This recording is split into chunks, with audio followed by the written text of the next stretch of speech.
welcome back to Pretend World's Real People. As always, I'm Tyler, and before I start this next episode, I wanted to ask a quick favor of you. If you've loved this podcast and want to help support this podcast at no cost to you, please leave us a 5-star review on Apple Podcasts. It really helps us adjust and boost our algorithm ranking, our viewership numbers, and just expand this show as far as we possibly can. It's been a joy to run this show.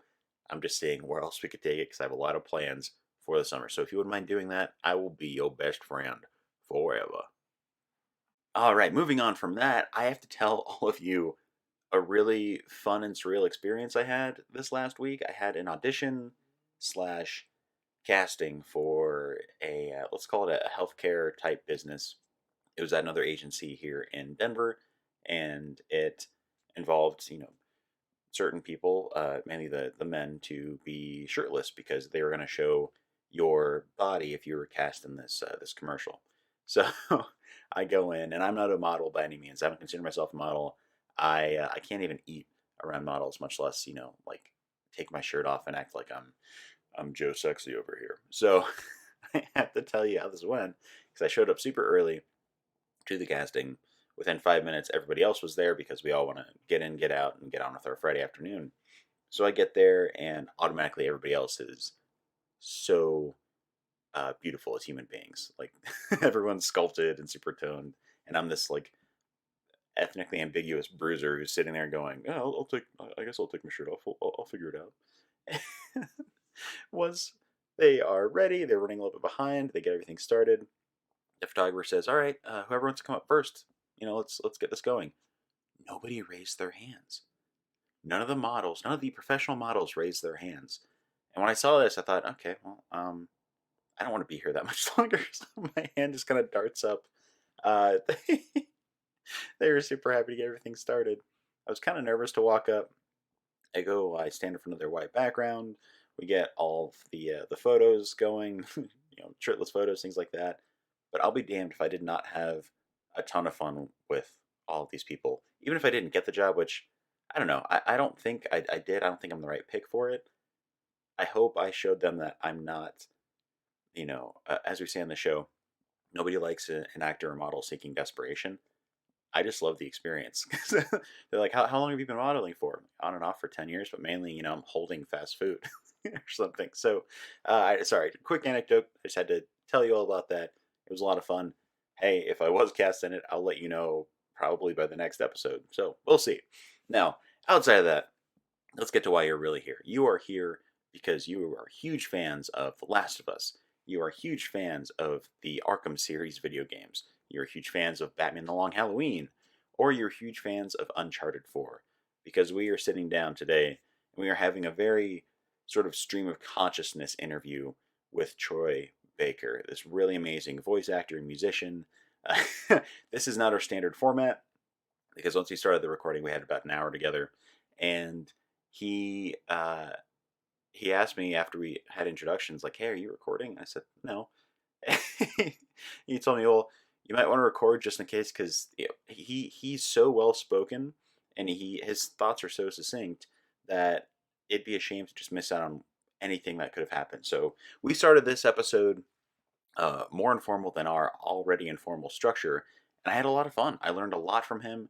He is so, like I said, he's so well spoken. His experiences have really formed, who he is as not only a performer but a person, and he really delivers that on this episode. Just kind of going into his process, where he came from, how he got started, people he's learned from, whether it's people in his personal, professional life or people from history. We talk about historical figures, and he's incredibly intelligent. So I don't know where else to go with this. I have to get straight to the recording because all of you are going to love having him on the show. Let's just get right to it. I hope you enjoy. Let's sit down and talk with Troy Baker.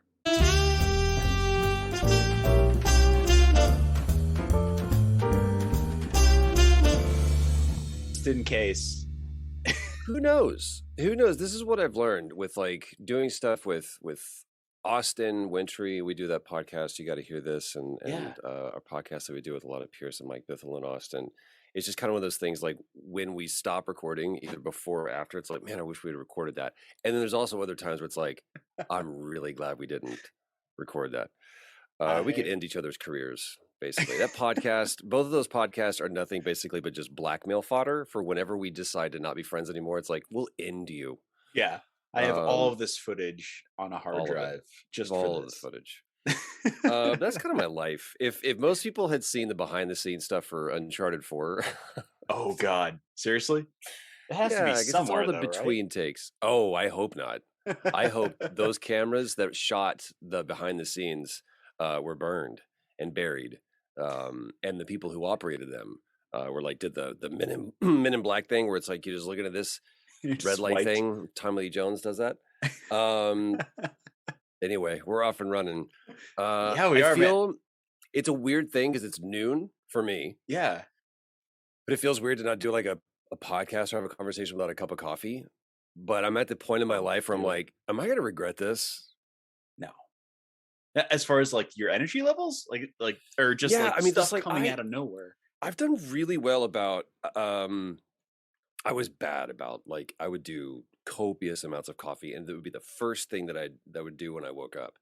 And I got into this pattern over the last I guess it's been this year and it wasn't like a New Year's resolution or anything, but it was just I decided to I've been really hip to this podcast called Huberman Lab and it's this guy out of a professor out of Stanford who is all about body hacking and our patterns and behavior and our physiological and biological age and stuff. It's Yeah. really really cool, especially as you get older. It's like I want to learn about that shit. But one of the things he talked about was being able to stave off intake of caffeine for if you can as long as possible, but like a minimum of 30 minutes to an hour. And so I started doing it, and I noticed a difference in like my output. Like Like a I natural boost in energy once you're yeah, up and and going.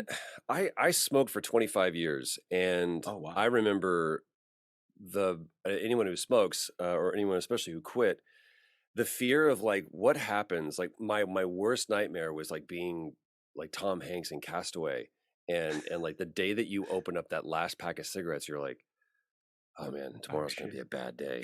And so I never want to be tied to anything Yeah. that and I have kind of throughout my life to where I feel like I've some things like for a while I was you're in Colorado, most states it's legal. I'm not defaming myself any man, but I went through a period of my life where I was smoking weed every day and I didn't smoke weed until I was in my 30s.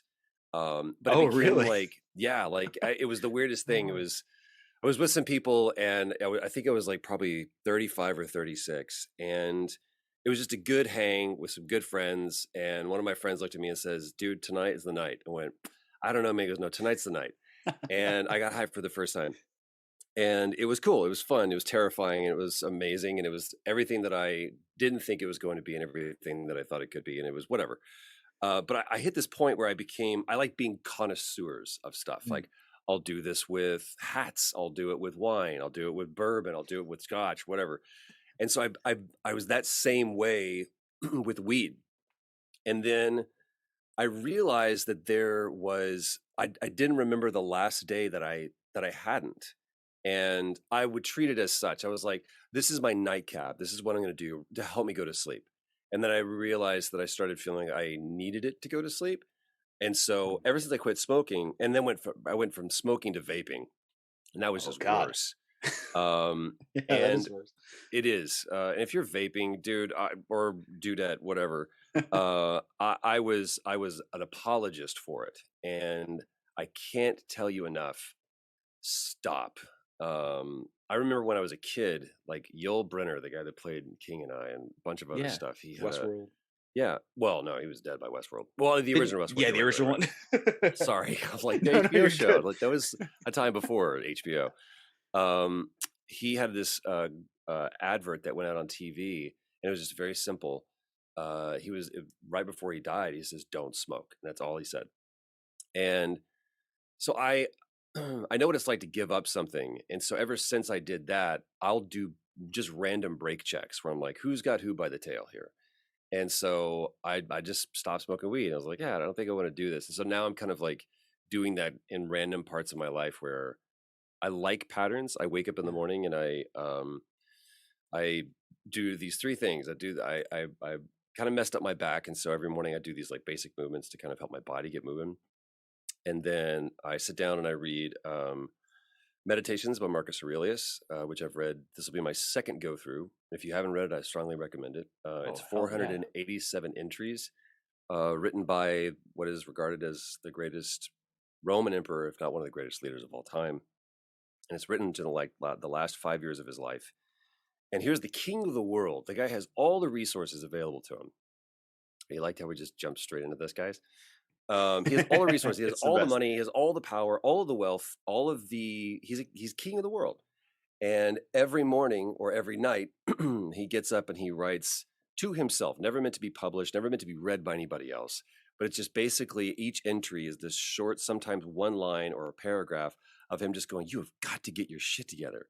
And that's at a man at 55 and 58 in that position. So it gives me a little patience with myself when I tweet out something stupid and the whole internet goes boom, or you know, to realize that we're all in works in progress, and I think I have a tendency to not be patient with myself and expect myself to be perfect, and therefore when somebody calls that out and says that I'm not, I immediately have the tendency to lend credence to that, and it rocks me more than I thought it would. But that's kind of the whole thing about being an actor.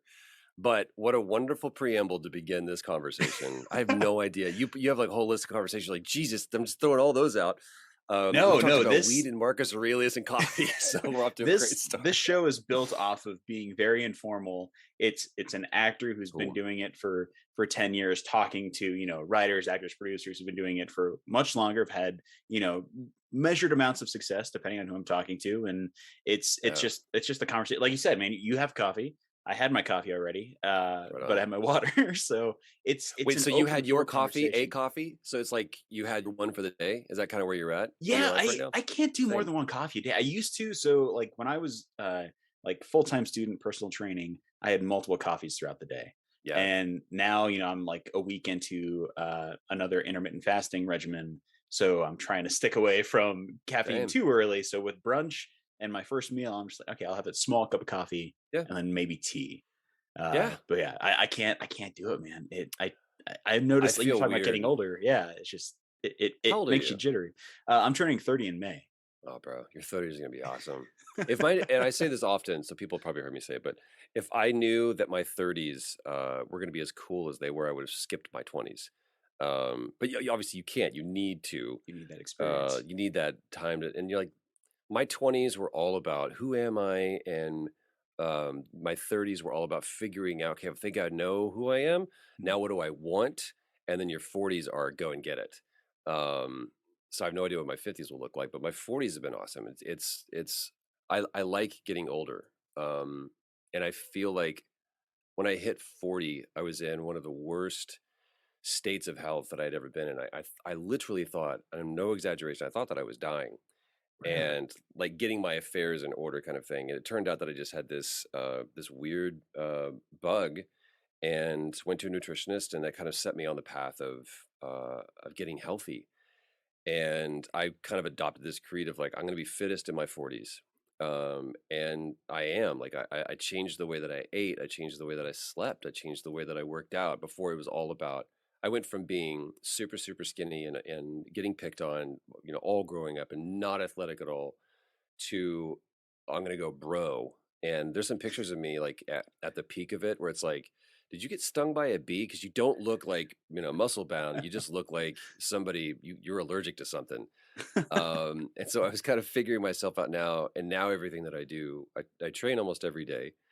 Um, but it's more about, I don't know, man. I want to make sure that I did so much stuff to my body when I was younger to not respect it, and I want to make sure that I got an almost 4-year-old boy, and I want to be able to throw him up and pick him up and run with him because he loves to run for as long as I can. And I've seen dads that are not much older than I that can't do that, and that crushes me to think that would be a reality. So I have to be as active as he is for as long as he can be and as long as I can be. So that's kind of my motivator for everything that I do, and I think that bleeds into every aspect of my life as well. I mean, you look fantastic, man. Honestly, Thanks. like, it's he's sort of say, Thanks. "Yeah, I train every day. It's no big deal." It No, dude. is. It is, man. There's times when I look forward to it to a certain extent, and then I get there, and my trainer's name is Dan, and he has this whole he and his partner Raul have this whole or have this whole philosophy about working out. But it is never easy, and it's a lot of it is I'm gonna do that. Like that's sorry, man, but that's kind of stupid. And 5 minutes later, I'm sweating trying to do it because it's learning how to move properly as opposed to just trying to move to impress. And which, Oh by the man. way, if you're a gym rat, guys, I had this epiphany in the shower. Work out, be healthy. But if you're doing that to try to appeal to somebody, it will always backfire on you because at some point, unless they are absolutely in step with you, you're just opening them up for insecurity. So don't let it be the only thing that's in your life. Like be healthy, but Yeah. do that for yourself, as opposed to, hey, look at me muscles, just will always backfire. At some point in the relationship, and it doesn't matter, guy or girl, uh, you will eventually get to the point where they're just like, yeah, can you just not go to the gym today because I don't feel good about my body and you looking great is not helping. So it's a little bit of friendly advice from me. Anyway, back Well, to the conversation. now I'm curious, man. I mean, it's Mm. as far as you talking about your trainer, is this like primal movement based, or is this doing complex movements? Are you doing Tabata, hit? Like what's it sounds like they're giving you just curveballs left and right and you're letting your body adapt to Every it. every workout is different. And the Okay. cool thing is that every workout is my wife and I work out together. And Oh, so the cool. things that she will do are completely different than the things that I will do. And I found out a few months ago that I was having like some back issues. I was like, what is going on? And I found out that I have 4 herniated discs. I was like, oh, that may be one of the reasons why. Holy shit. And they're like, you don't need surgery necessarily, but let's just make sure that we're not, if you're trying to pick up heavy weight, you could be exacerbating the issue. So my workout is tailored for my body specifically, my age, my height, my abilities, my strength, my back, my dysfunctions, all of it. And so you should really check it out. Vici Perf, at Vici Perf. I'm happy to give them a plug. Yeah, for sure. And what's funny is I started changing my entire algorithm with an Instagram, and now it's all about, dude, you must have the worst back ever because all I see on my timeline now are just scrolls like how to fix your back. Hey, your back can feel better. You have rounded back with thoracic mobility. But everything that I do is based on, it's not necessarily primal movement, although there is a lot of just like body weight stuff that we do. But it's all about mobility and functional strength. And being able to, like the most people, the reason why they have back issues has nothing to do with their back, it has everything to do with core. And it applies to even being an actor or any Yeah. kind of creative where it's like, who are you at your core? And if your core is not strong, then I as an actor will be blown by every wind and wave of Metacritic or Twitter or reviews or even direction that I can get. So to me, it's not about the okay, I go to the gym and this is one aspect of my life, and then I go to work and that's one aspect of my life, and I have my family and that's one aspect of my life. The way you do one thing is the way you do everything. And I want to make sure that the way that I'm approaching everything in life is uniformly the same. I started taking cold showers, and Yes. Oh my dude, God. I Yes. hated it. It's not fun And at first, huh? I literally this morning, no, it's not. And it honestly, it never gets easier, but it does get No, it more doesn't. desirable. Like I was taking a shower and my wife took a shower before me. And so I came in, I was like, she's like, water too cold. I was like, no, I can't. It's too hot. Like I'm waiting for it to cool off.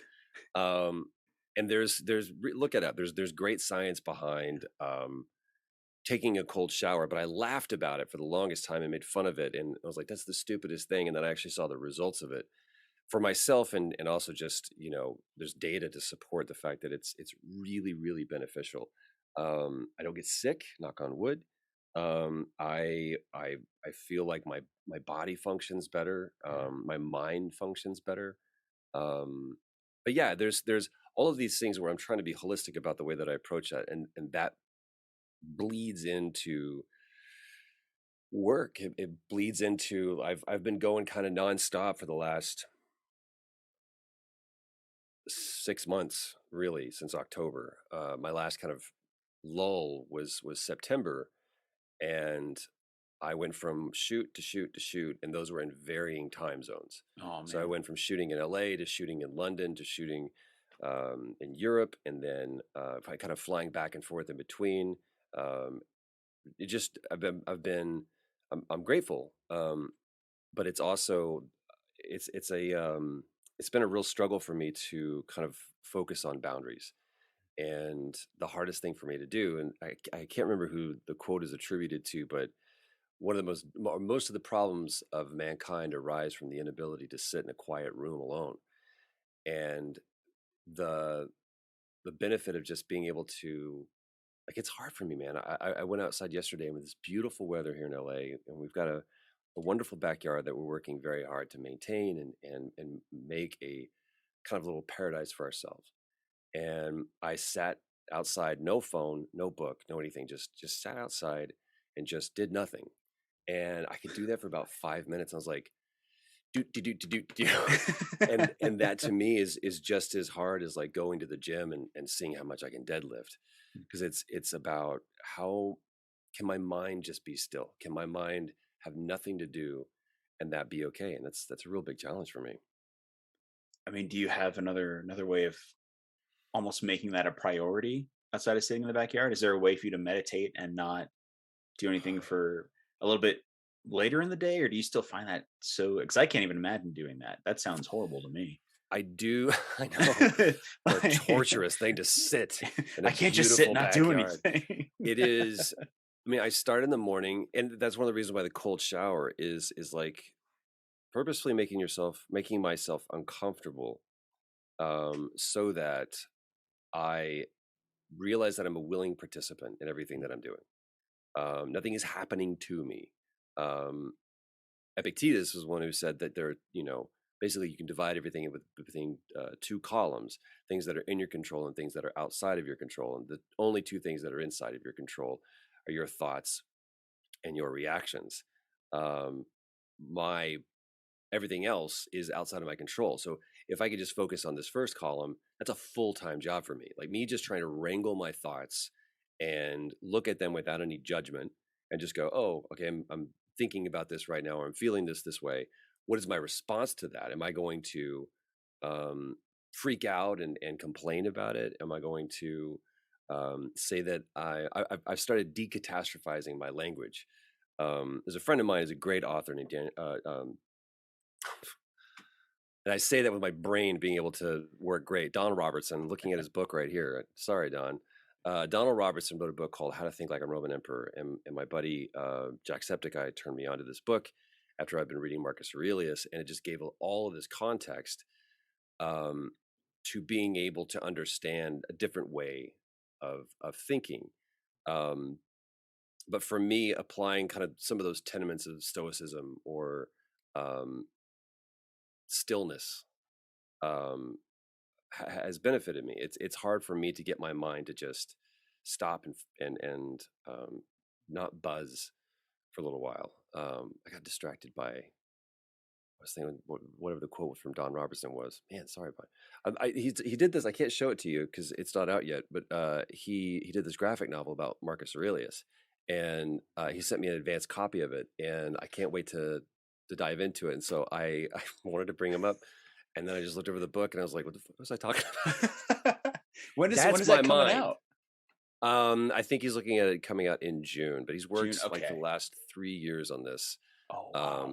And it's, most of the people don't know it. Like if I told you, that's who Richard Harris played in Gladiator, that he was actually playing Marcus Aurelius, and that was a real person, it completely changed like so much about this story for me. And there's so much about it that is not historically accurate, but it doesn't matter.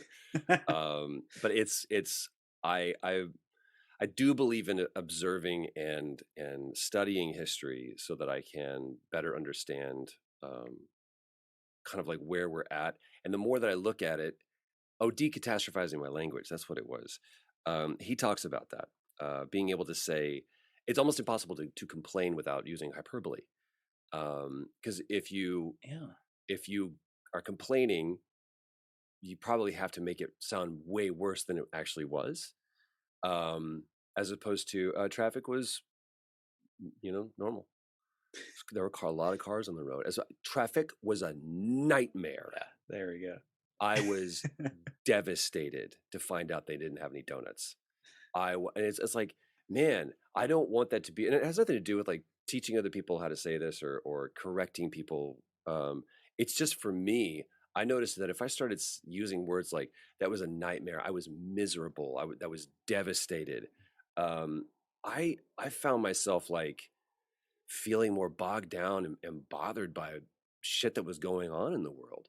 Um, and there are things that are happening in the world right now. We can look at what is happening in Ukraine, and it is objectively um, and literally a tragedy. What is happening on all fronts? The fact that we now have and this is a true word, I believe, a refugee crisis that is happening.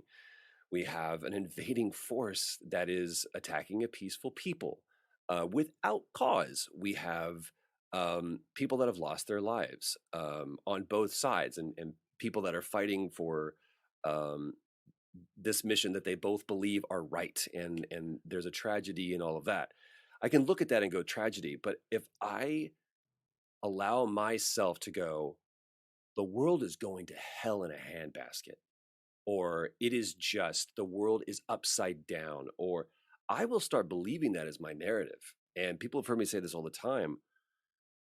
I believe that we are storytellers. In our genetics, in our DNA, we are predisposed to being storytellers. It's the reason why we created language in the first place. It's the reason why we wrote on cave walls to tell our stories. Like, I killed this woolly mammoth. It was fucking awesome and almost killed me. I got to tell you this story. Or food's over there, danger's over there. Being able to convey our story is how we stay together and how we get along as a species.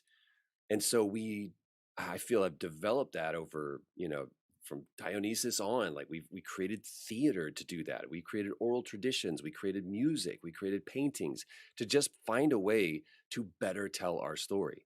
And where I'm at is being able to now do that as an actor or as a director, and being able to craft stories within a very specific corner of the industry.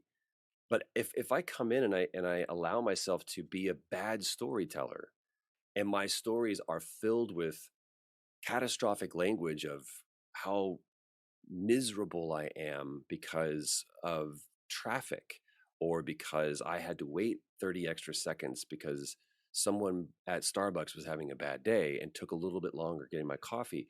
It's stuff like that. I feel like that's making me a bad storyteller, as opposed to how can I be empathetic? That's a better story. Finding out is like, I asked this person one time at Starbucks, is like, they're getting their ass kicked. And they now were looking at me as an enemy, because everybody was an enemy, because the world was against them. And can I help you? And it was just that. I was like, as opposed to going, hey, you want to change your ad or whatever that could have been for a response. I was like, everything okay? There's people behind me. And they're like, hurry up. It's like, everything okay? It's had a really bad day. I'm like, totally get it, man. It's like, one thing that my wife does, specifically speaking of Starbucks, and I challenge anybody to do this if you can. If you go through a drive-through, pay for the car behind you, and just be like, can I get theirs as well? They're like, it's like $20. I'm like, not a problem. Or it's like, it's $4, or they just got, an egg, whatever. But the feeling of rolling up to the window, you have no idea what the car behind you's day is like. And for them to go, it's already been taken care of by the car in front of you. Think about if that happened to you, your day just got a little bit better. It's like finding a parking meter in LA that has time on it. You're like, it's a miracle. I believe in anything. I can believe that, Jesus is real and Santa Claus is coming tonight. And I'm trying to, those are the stories that I'm trying to tell. And I don't always get it right. I have, over the last couple of years, have found great ways to tell, great efforts to try to tell a good story, and great ways to fail at doing that as well. And I've learned from that. But at the end of the day, that's all that I'm trying to do, is just tell a good story. Yeah, and it seems I was listening to an interview with who was it, Idris Elba 2 weeks ago. He's wearing a Hawaiian shirt, definitely out of his normal wheelhouse of what he does. But Where's your he, trench coat? yeah, he looked at the camera and said, "Hey man, a lot of stuff's going on. I want to be as positive as I can. I want to give back to people. So I'll lay back on myself a little bit. I'll do this at like pay it forward. I'll make sure hey, if somebody's feeling a little off, if they're having a bad day, just open myself up to them. Like at my day job is I run events and I work at a brewery. I just serve beer. If I'm getting my ass kicked and somebody said, "Hey, is everything okay?" That would make my day Right. 100%. Like it's just recognizing that we are all still humans. And when you brought up, how that makes you kind of improves your storytelling, is there a way for you to directly implement that into your storytelling? Is that like on the way to the studio, or is that something you save for, say, like the Joker, or save for, I guess not really the Joker, that'd be a really Well, weird way no, I of doing mean, it, but I've had those situations where someone's coming in and a huge light bulb moment went on for me when a friend of mine is a great actor. He's just one of those guys. He's just been a career actor, guy named Glenn Morshower. And he said, if you think you're nervous going into that audition, try being on the other side of the table yeah. because you want to get that role. They have to cast that role. If they don't, it's costing them money to rent out this space and pay for that camera and that reader. And they've got producers that are breathing down on their necks saying, if you don't cast this person, we may cut the character, and it changes the script. And there's all of these pressures that most times actors are not even aware of because we're focused on ourselves. We're focused on the work that we've done, and we're not thinking about other people. The number one thing that I feel, one of the most fundamentally perspective changing pieces of advice came from Steve Zahn. We did a Western together, and we've stayed friends to this day. And I tell him often, I was like, man, I don't think you realize how much that had an impact on me. But we were doing what's called a mini move, which means we were going from this set to this set. And it wasn't like a big company move. Base camp was staying where it was. We just literally needed to go from here to over to here. And maybe like, 2 or 3 football fields, like 300 yards, not big. Oh, okay. And they said, well, we have transpo vans that will take you guys. But we were on horses. We're like, no, we'll just take our horses. And we start kind of going, and Steve kind of leads off. And we always call him Captain because that was his character's name was Captain Gus. And we're like, where are you going, Captain? They've got to set up cameras and lights, and it's like, it's going to take them forever. And he just looked back and he goes, never be the one they're waiting on, boys. And that to me is reflective of someone who has worked enough and most likely probably somewhere along the way messed up, or someone had to point it out to him, to not be the one that they're waiting on. Meaning I have to be thinking about other people and realize that I'm not the most important person on set, that there are other people that are busting their ass and working maybe even harder than I am to do their job. And if they have to wait on me, that's me being in the wrong. So never be the one they're waiting on.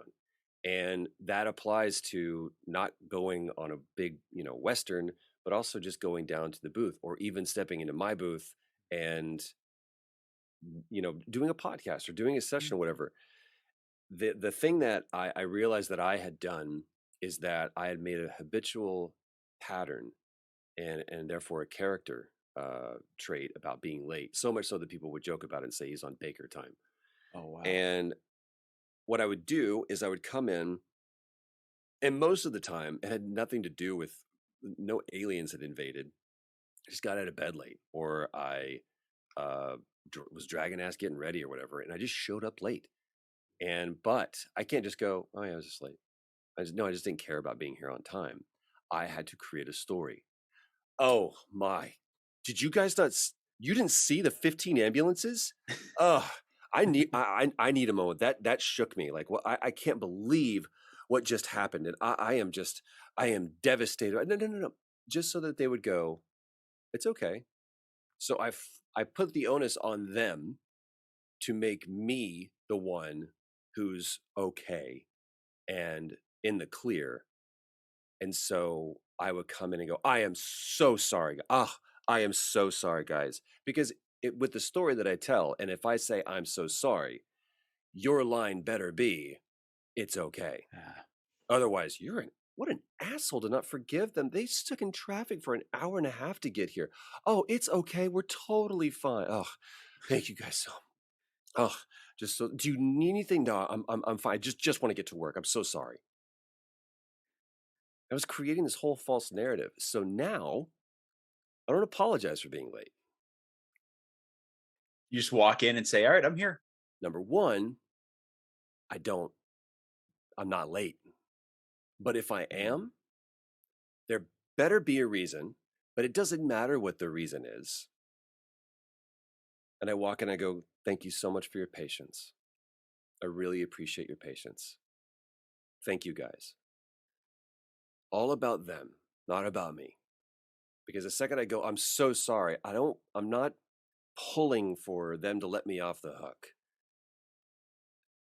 Someone has said to me, well, that's a sign of respect. I'm like, well, no, the sign of respect is showing up late or is showing up on time. The disrespect is being late. So you've already established the fact that you don't respect them.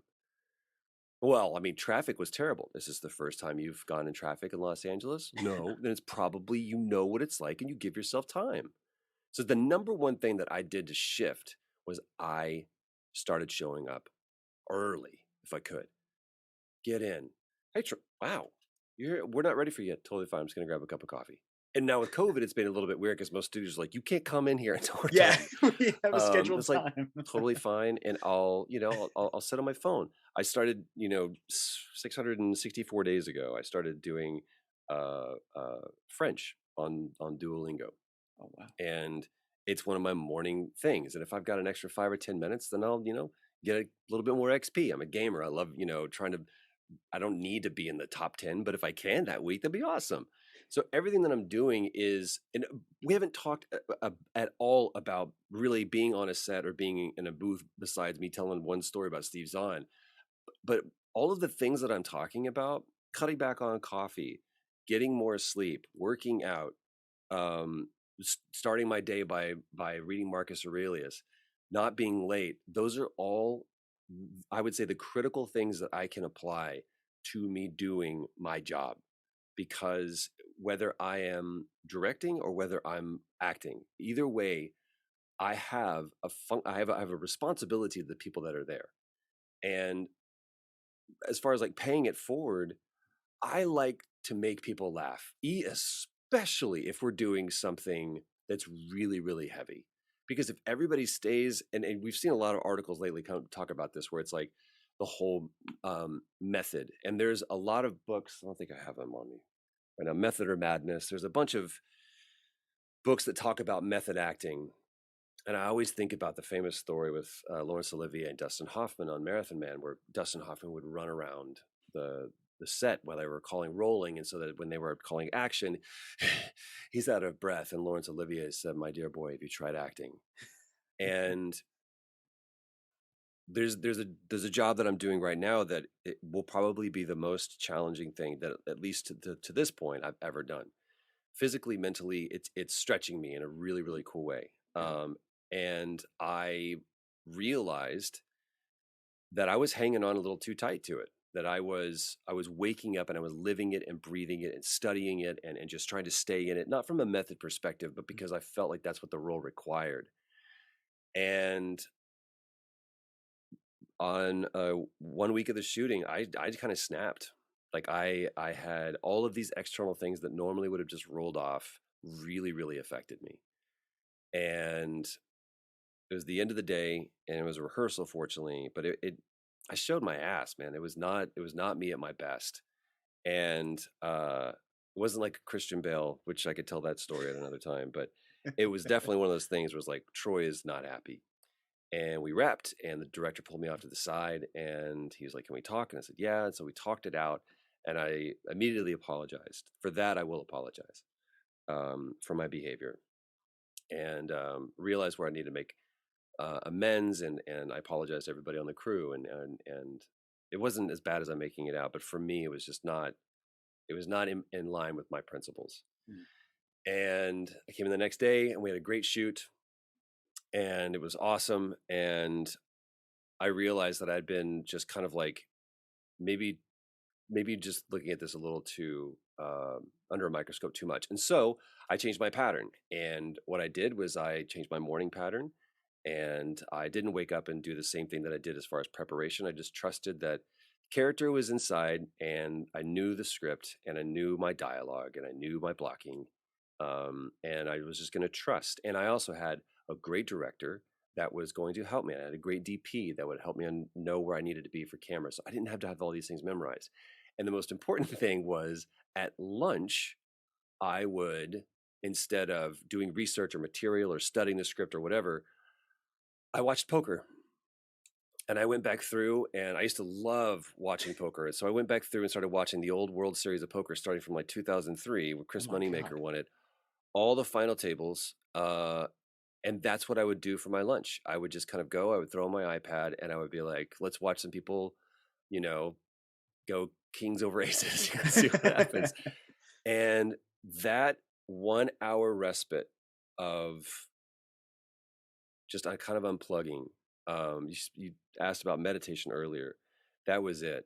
It's realizing that I was operating out of a place of fear, where I was afraid that people wouldn't like me and this character, and that it wouldn't be good enough, and that I wasn't good enough. And there was all of this just fear, as opposed to like, or you could just trust that it's going to be okay, and that you have people that are surrounding you that will not let you be bad, let me be bad. And so I just started watching poker, and it made one of the um, biggest changes. And I'm almost done. I'm catching up to 2010 now, so Oh my I got to see my buddy Lou Diamond Phillips go super deep. He cashed. He like went out like 167th place out of 6,500 people. Holy And I crap. texted him. I was like, "Dude, you did so great." He was like, "That was like 15 years ago." I'm like, "I know, but I'm just catching up." So there you go. You did great. 2009, I guess it was. Just going back through the archives, having fun with it. Yeah, man, it's fun, super fun. And to see all the Affliction and like the Ed Hardy shirts, just like, jeez, what were we thinking? The early aughts were our 70s, man. It was not good. Ugh. Oh yeah. I building off of that, I got back into rollerblading after, I don't know, 13 years as my new form of cardio. Right on. And just going back and looking at some of the old videos, man, I'm like, yeah, that man, the clothing has changed quite a bit Dude, in a between very short amount of everything. time. Yeah, I'm like, oh, when did cargo shorts disappear? Because I feel like I'm the only one in Colorado with cargo shorts now. You can't Uh, be. I thought that was I like feel state like I am. requirement. I feel like if you're closer to the foothills, yeah, probably. But dude, I'm curious Sure. about when you initially, started performing, because going from being on set for the first time to kind of going through those trials and tribulations of an actor, of, hey, don't be late, don't be Yeah. the person they wait on. What was your first experience like when you're working on a physical set for the first time? Can you recall like Oh what yeah. what that day was like? Any Oh mistakes yeah. that were made? Or I'm interested to I see what that was like for you. Man, it all started like my path is weird and odd, and I hope people who watch or listen to this take comfort in it, because as I'm sure you've seen, everybody's path is different, and the way that they got into this is vast and varied. Um, some people, went to Juilliard, and that this is what they've done, and they did theater in New York, and they just happen to find themselves, now having a profession and a career off of this. And other people are like, I don't know, I just walked into one. You look at the story of like Harrison Ford of being a carpenter, and like, I don't know, I'll just do this, and next thing you know, he's like this iconic character. And there's so many stories about different people's different paths. Mine was, I was a musician. I was convinced to my core that our band was going to be the next big whatever. And we were always one showcase away, or one call away from getting the big deal. But we had a great community of other bands and musicians that we were tight with in that area. And one of them happened to be this guy, Dave McGarry, who worked for a company called Gearbox. And he was the audio director there. And he's like, we're doing this game, and I think you got a cool voice, and you should come in and do this. I was like, okay. And so I came in, and I voiced this character, Matt Baker, for a game called Brothers in Arms. And we didn't have a booth. We had a mic that they dropped the cable in over the ceiling. No, they had to shut off the AC. There was no light in there, so it was dark.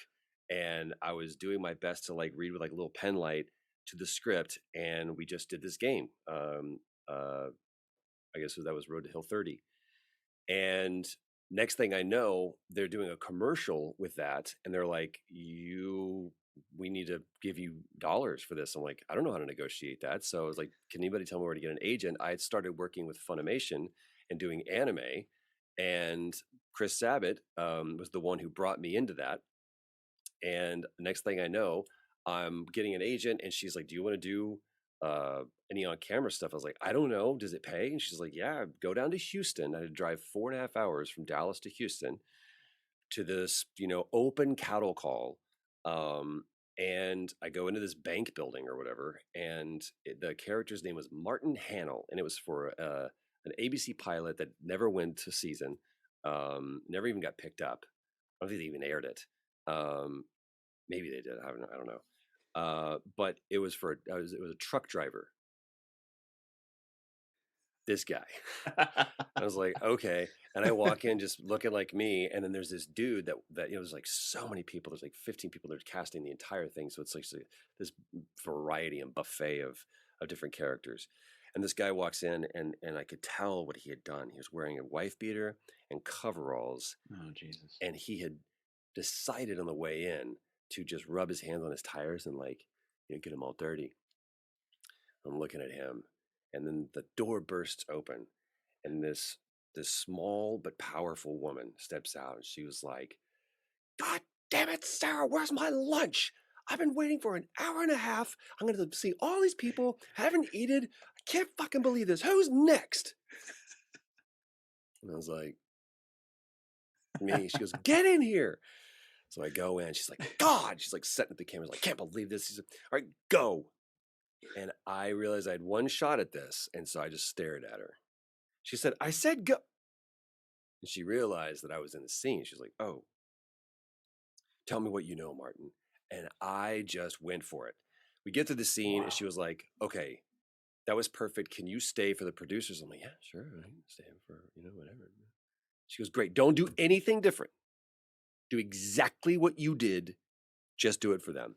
So I stayed extra 2 or 3 hours. I read for the producers. I booked the job. And next thing I know, they're like, oh, welcome, Mr. Baker. We have your trailer over here. I was like, I have a trailer? They're like, yeah, trailer over there. And it was a little honey wagon, and I'm like, holy shit. And I look, and out the window of my trailer, I see this Lou Diamond Phillips. And he's out hanging outside his trailer, and he's smoking a cigarette. And I just quit. But it's a great icebreaker. And all I knew, I wanted to talk to Chavez and talked about Young Guns with him. So I walked out, I was like, hey man, I'm so sorry. Can I bum him? He goes, yeah. They handed me a cigarette. I'm like, and we just started talking about this. Like, he was the number one, or I think, on the show. And I ended up like, he's like, go buy your stuff. He handed me like $5. He goes, go buy your own pack of smokes. Cause I kept bumming smokes from him. But we hung out, and he just poured into me, and he really took me under his wing. And me being on set, I'm looking around, and I kind of done some like, really low rent stuff before, but like I'm watching how camera is operating, and I'm like, what does that person do? Oh, that's the first AD. Like, what's the first AD's job? And I was like, what's that guy? It's the audio guy. I was like, okay. And so I'm picking up on all these things, and it was a 1-day shoot. And then about a month later, I get this casting for an independent movie that's actually shooting in Dallas. And I think I find out that Lou was going to be the lead on it. And so he called the director and was like, I just worked with this kid. He's fantastic. And so I walked in with the audition. I didn't know this, but I walked in, and it was mine to lose. And in the audition scene, I had to hold a knife to this guy's neck. And it was safetied, but it's still in the shape of a knife, the K-bar knife. And, they were like, you could just, you don't have to be right up on it. And I mean, I got up on it, and I was just like in the guy's ear, and I was just like, I'm going to fucking kill you, whatever it was. And they're like, okay, cut. Don't ever do that again. But he was like, you were so intense that I got it. And so I kind of parlayed one opportunity into the next, but it was never like, here's the steps that you take. It was always just, I found myself tripping over a chance to fail, and being brave enough to try that. and then just going for it. And then people overlooking some of the mistakes that I made, and saying, if you can just fix this, then I really think you can go far. And I'm still learning that. It's like, if you just will get over this aspect, if you will just let this go, if you will just trust yourself, then you can be better. But I am still at the very precipice or the ceiling of my own ability, and I'm the only one that's able to push through it. But it's always been, the pattern has been somebody pointing out to me, who's further down the path than I. If you'll just let this go, then I think that you can be a lot better, that you can really be good. I mean, do you keep a diary or anything, or a journal of Dude, those that's, experiences to kind of learn man, off of? I constantly am reminded. Um, there's the Daily Stoic, if you're familiar with it, who it says, not everyone who journals becomes a great leader, but there's never been a great leader who didn't journal. And I want to do that. That's the next thing that I need to incorporate into my my behavior, my patterns, is being able to document, whether it be at the beginning of the day or at the end of the day. And I think that there's great formats to where it's like, here's a 5-minute journal, and some people that works for. For me, I don't want to answer necessarily a question. I wouldn't want it to be that guided. I would want it to be like, hey, remember this. I do that a lot with thoughts that come to me, and I tell people all the time, keep a dream journal by your bed. And I do have that, or it may even just be on my phone, because I'll have a dream that reminds me of a story or a script idea or a game idea or a song idea. And I will wake up and it's, put that idea down. I feel like some of the greatest ideas I've ever had have been lost because I didn't stop what I was doing and respect the idea enough to put it down. And it's hard enough to get an idea. When one finally visits me, I should respect it enough to be able to go, can you just wait just a second? I just want to write this down. Alien dogs eat peanut butter and blow up the world, whatever it is, something stupid. And I may look back on it later and go, that's a terrible idea. But it's at least training my mind and my discipline to respect an idea when it comes, so that more ideas will come. There's a great story about the chemist who discovered the benzene ring and worked out the chemical symbol for it. He worked on it for 20 years. And he one day just told his assistant, I'm going to have a lie down. And he took a nap for 30 minutes, and he had a dream about a snake eating its own tail. And he woke up and he says, I've done it. I've finally figured out the chemical symbol for this. And his assistant said, how do you like that? You worked for 20 years and all you needed to do was take a 30-minute nap. And he says, what you don't understand is that visions come to prepared spirits. And training myself to be that prepared spirit so that visions will come to me. And whether it be song ideas, script ideas, character ideas, game ideas, things that I want to build, things that I want to make, the way that I can do that, I can't just expect a great idea to come to me without. It's the same thing of why I get into the gym. I would love to be able to lift X amount of weight, but first I need to lift 5 pounds before I can lift 50. And training my body to do that is the only way that I will get to do that, and training it appropriately, as opposed to just like thinking that I can impress people with look at me muscles. Yeah. Well, have you ever had a moment where you have, not for anyone else's sake, but for your, I guess for the sake of ego, have you ever tried to go further beyond your capabilities without kind of going through those steps first? Of course. I mean, that's every job. Yeah. I'm and this is actually a question that I asked Lou, is like, at what point in your career do you go stop? It's like, I haven't even asked the question because you're already wrong. Because what I hear you saying is that at some point you will think that you have arrived and that you are now worthy of or deserve to have X. He goes, you do it from the jump. If it's something you really believe in, then you ask for it from the jump. He was like, but it better well be something that you believe in. And so I've operated that way to where it's like, can we just do this? And I'm like, I've never thought about it that way. Yeah, absolutely. Let's just do that. And sometimes it's good. If it's ever been in service just to myself, typically it's been a bad idea. But when it's been something that's in service to the story or something that's in service to the project, then typically it's like people always want. I want to consider myself a problem solver, And if I can do that for people, that's me doing my job. Nobody gives a shit if I can act. Nobody. Producers, directors, people don't care if Troy Baker can act. What they care about is seeing the character in a real moment in a real story. That's my job. So I have to solve the problem. And if that means that I speak less, or do more, or speak more, great. But me acting better doesn't solve anybody's problems. Me being a willing participant and being the best storyteller I can, that's how I solve that problem. But I the temptation for me has always been, and I did this all growing up, is like, what's the path of least resistance? What is the best way for me to look my best? And I only played to my strengths. And as I get older, and my best friend Travis Willingham has been a really good influence in this for me, is like, you got to do what makes you tremble. And that's the one thing that has made me stronger, is going, I've never tasted that. Travis is the perfect example. He comes over to my house and there's an electric lighter that we use for candles and fireplace. And it creates a small little electric current, and that's what causes the fire to happen. It's great for having kids. It's rechargeable. There's no butane or whatever. Cool. And so, but it looks like a little mini cattle prod. And so Travis immediately goes, I got to touch it. I'm like, no, you don't. You don't. He's like, I got to know what it feels like. And so he says, he's a kid. But that's that mentality of, I got to know if I can do that. I got to know what happens if I jump off that. I got to know what that feels like. I mean, he's been tased before, and he is constantly one who pushes himself, and that's inspiring.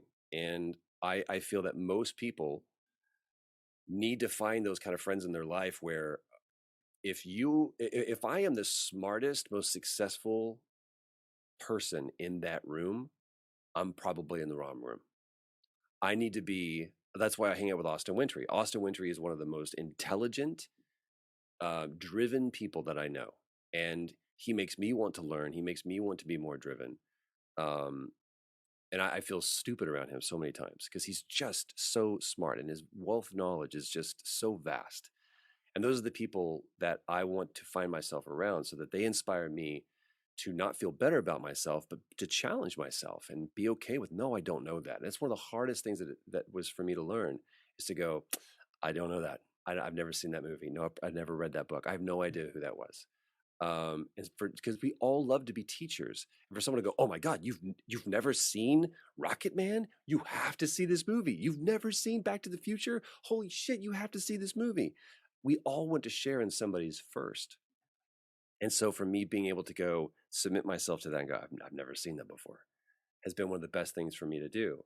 But where I'm at in my career, or what I've always tried to do, is go, I've never done that before, and I may fail. And you mentioned Joker, and that was one of the opportunities for me to do that. I turned that thing down twice.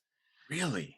Yeah, I went to the audition, and nobody knew what we were auditioning for. We got the materials when we got there, and we were given a few minutes to look it over, and you go in cold. And because they were so scared of it getting out, what they were, because the second that people realized it was Joker, clearly it's going to be a Batman game, and it was just a big deal. So we go in, and there's all the usual suspects that are there, and you just kind of see the look of realization on everybody's face. You're like, holy shit, we're going to read for the Joker. But all it said was Jack White, and not even Joe Chill. It was like as far away from it as possible. And so I walked in, and I was like, do you guys want like Mark Hamill? Are you wanting more like, this is post Heath Ledger? What are you wanting? And they were like, what makes you think it's Joker? I'm like, well, because I mean, like, this is from Batman the Animated Series. This is from The Dark Knight, and it's like, this is the Killing Joke monologue. This is the Tunnel of Love monologue in Killing Joke. They're like, so do you want like a young Mark Hamill, or what are you wanting? They're like, let's just say that it would point to a Mark Hamill's Joker, but maybe like 15 years younger. I'm like, all right. And I'd never done that before. And I had no idea if it was going to be good or not, but I knew that I had one shot. And they're like, do you want to start with some of the simple lines? I was like, no, I want to do the Tunnel of Love monologue. Because I loved the Killing Joke, and I wanted to know what that was, what it sounded like for me doing it. And so I just broke into it, and they were filming it. And so I get done, they're like, thank you very much. And I left, and I was like, well, that was fun. And man, that hurt. And I was down at Comic-Con with one of the producers, and he goes, hey, you want to go grab a beer? I'm like, sure. So we kind of walk down to the gas lamp, and he goes, just to let you know, they're going to offer you the role. I was like, a Batman? He goes, no. of the Joker, because I had already started doing Lego Batman, and I was like, Yeah. "Ooh, man, I don't know if I want to. I don't know if that's a good career move for me right now. I really got this great thing going with Batman." And he was like, "Yeah, you should take the job, dude." I'm like, we'll see." And then, sure enough, they offer it, and I turned it down. And then Ames Kirshen came, who was at the time president of Warner Brothers Games, and he invited me to come into his office. And so I drove out to Burbank, and I came in his office, and he was like, "Hey, man," and he turned his monitor around, and he played my audition video, and he played it back, and he goes, "That's really good." I'm like, "Thanks, man, I appreciate it." He goes, "No, you don't get it. We think that's really good, and we're really smart." And he was like, "You need to get over yourself and just say yes to the job."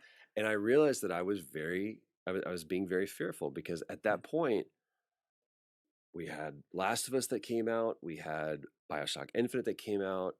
I was looking good. I was doing real good. Yeah. And if I bombed, people could go, it was a fluke. Now we know what he can't do. And there's some stuff that even to this day, I'm like, I don't know if I can do that. But now I at least have the thing that says, try.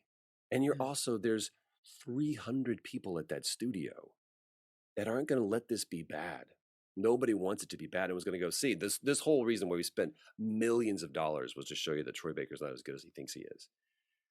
And that has really served me well. And all of the subsequent projects that I've done after that, when I've just not hung on to it as tight, and when I've trusted other people and realized that I'm not this Lone Ranger and I'm not a renegade, but I'm a part of a team, I'm a collaborator, I'm a partner.